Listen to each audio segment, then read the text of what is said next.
Kalau nikah beda agama, kemudian sudah punya anak, karena hidayah dari Allah akhirnya masuk Islam. Pertanyaan, apakah harus menikah ulang, gitu ya? Atau seperti apa? Jadi kita rincikan di sini ya. Kalau laki-lakinya Muslim, perempuannya ahli kitab. Siapa ahli kitab?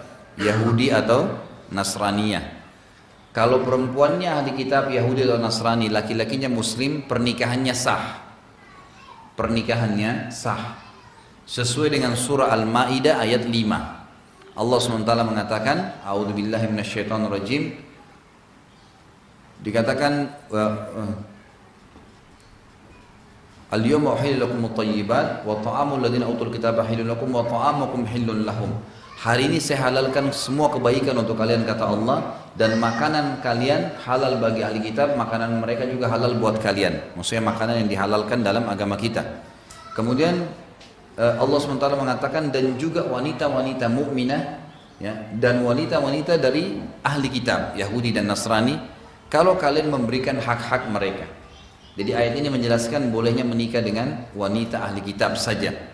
Tapi kalau wanita Hindu, Buddha, selain Yahudi Nasrani nggak boleh. Kalau dibalik kasusnya, khusus yang lain, kalau laki-laki menikah dengan selain wanita ahli kitab, tidak boleh mutlak, karena tidak ada pengecualian, tidak ada pembolehan kecuali tadi ahli kitab saja.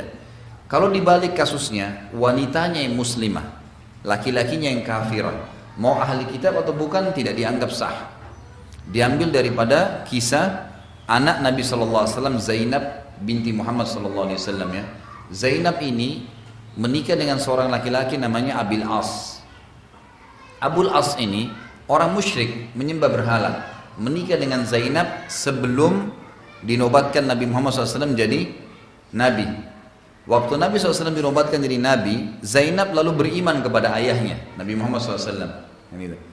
Abul As nggak mau, saya nggak mau masuk Islam, saya nggak mau beriman kepada mertua saya. Maka spontan waktu itu Nabi SAW pisahkan mereka, spontan dipisahkan, tidak boleh berkumpul, dipisahkan. Sampai Abu As mengucapkan syahadat. Waktu Abu As ikut perang Badr di Madinah, kemudian dia masuk Islam, barulah Nabi SAW satukan kembali, baru disatukan kembali. Berarti kalau wanita muslimah tidak boleh sama sekali secara mutlak. Allah Subhanahu Wa Taala juga menyebutkan di dalam ayat yang lain, dan lahunna hillun lahum walahum yahilluna lahun. Semua wanita-wanita yang sudah beriman tidak halal bagi laki-laki kafir, dan tidak halal juga bagi laki-laki kafir, tidak halal juga bagi untuk menikahi mereka. Tidak halal juga wanita ini untuk menikah dengan mereka. Jadi tidak boleh kedua belah pihak, perempuannya muslim menikah sama laki-laki ini, atau laki-laki ini memang sengaja mau menikahi wanita muslimah. Ini dua sisi ini semua tidak dibolehkan, gitu kan? Baik ini yang mau atau ini yang mau, dua-duanya tidak dibolehkan, tidak halal bagi mereka. Jadi jelas hukumnya tidak dibolehkan. Kalau misal sudah terlanjur berjalan, bagaimana? Maka harus, ya, tadi kembali kepada kasus. Kalau perempuannya ahli kitab, maka dia bertahan dalam agama pun tidak ada masalah, tapi lebih baik didakwahin. Kalau wanita lain, maka dia harus beriman, syahadat. Setelah syahadat, insya Allah biidznillah tidak butuh pernikahan. Tidak butuh pernikahan, karena Zainab, ya, waktu Abu As tadi mengucapkan syahadat, nggak nikah baru, nggak nikah lagi, langsung Nabi SAW izinkan kumpul lagi dengan Zainab, nggak dipakai nikah dengan cara Islam.